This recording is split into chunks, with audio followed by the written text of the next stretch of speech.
When you're painting with tempera or acrylic paint, there are some basic materials that you're going to need. You're going to need your paint set up in a palette. This is one of the options for palettes. There are also these trays that you can use, or these pieces of plexiglass, so that's up to you, but you're going to need some kind of palette to mix your paint on. You're going to obviously need some paint brushes, so any kind of shape or size that works for you. You're going to need some water to clean your brush. You're going to need some paper towel or a sponge to dry your brush off, and you're going to need your paper, which should be a little bit thicker than drawing paper so that it can hold the water that is going to come with the paint.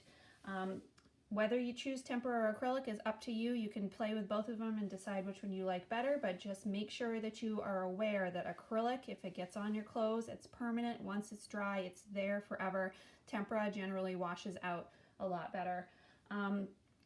When you're ready to change colors, because tempera and acrylic paint are both a little bit thicker, you can't just kind of like casually swish this in the water to get it clean. You really have to take your brush, stomp it into the water cup until all of that paint is off of there.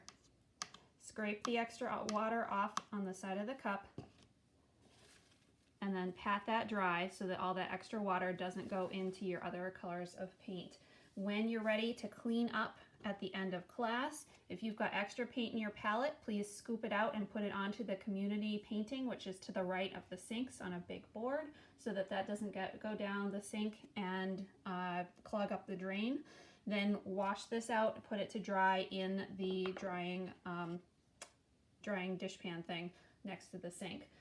Your brush, take this to the sink as well. You should have sort of washed it in your water cup, but run it under the water and kind of open up the bristles like this with your fingers to make sure that all of the paint is out of there, and then store it with the handle down and the brush hair pointing up, either in the dish drainer or back into the cup.